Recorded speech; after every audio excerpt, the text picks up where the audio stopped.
मोदी विरोध में बाला साहब ठाकरे उनकी लेगेसी के साथ भी आप लोग कॉम्प्रोमाइज करने को तैयार है ताकि मोदी को रोका जा सके? नहीं, ये क्या कॉम्प्रोमाइज किया है हमने? क्या लेगेसी का आप बात कर रहे हैं? नहीं, जो ये इनके कहने से हमारी लेगेसी हट जाएगी। बाला साहब कांग्रेस विरोधी थे, कांग्रेस का समर्थन राहुल गांधी को डिफेंड करना। तो चलिए शुरू करते हैं। क्या कांग्रेस पार्टी के साथ आकर मोदी विरोध में बाला साहब ठाकरे उनकी लेगेसी के साथ भी आप लोग कॉम्प्रोमाइज करने को तैयार है ताकि मोदी को रोका जा सके? कुछ भी नहीं, ये क्या कॉम्प्रोमाइज किया है हमने? क्या लेगेसी का आप बात कर रहे हैं? नहीं, जो ये इनके कहने से हमारी लेगेसी हट जाएगी। इनके कहने से ये हमें सर्टिफिकेट देंगे कि बाला साहेब ठाकरे जी क्या करते थे, क्या नहीं करते थे।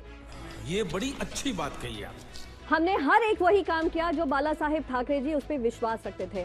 और यहाँ पर मैं भारतीय जनता पार्टी का सर्टिफिकेट नहीं लेने बैठूंगी। गजब बेइज्जती है। क्योंकि ये वो लोग हैं जिन्होंने, वो बाला साहेब ठाकरे जी जिन्होंने इनका हाथ पकड़कर भारतीय जनता पार्टी को महाराष्ट्र में आगे बढ़ाया। आज आपने उनकी ही हस्ती को खत्म करने की कोशिश की है। समझ रहे हो ना?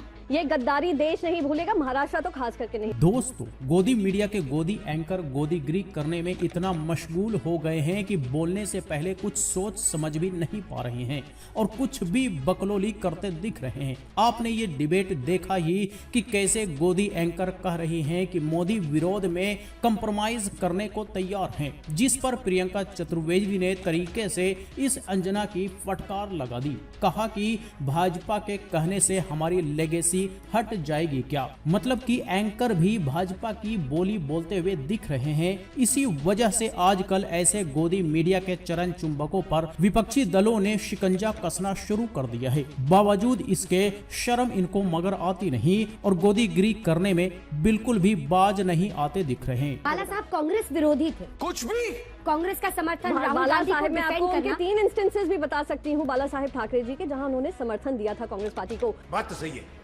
आपको उनकी सोच समझनी होगी कि वो देश की आगे सोचते थे, पार्टी पक्ष बाद में सोचते थे। यही नहीं, अभी और सुनिए। उनका देश कहीं खत्म नहीं होना चाहिए। देश में जो हमारा सोच है, विचार है, वो नहीं खत्म होना चाहिए। इनसे पूछिए, जब राष्ट्रपति का चुनाव हुआ था डॉक्टर प्रतिभा पाटिल का, क्या वो भारतीय जनता पार्टी के साथ खड़े थे? नहीं। तुम मराठी में अरे भाई साहब, एक मिनट, मैं आपके बीच में नहीं बोल रही थी ना। मराठी मुद्दा जो भी मुद्दा था, आपने मुझसे कहा छत्रपति शिवाजी महाराज को मैं भूल गई। अरे आप लाख कोशिश कर लें नरेंद्र मोदी जी को उनके स्वरूप में ढालने को। इस सज्जन को क्या तकलीफ है भाई?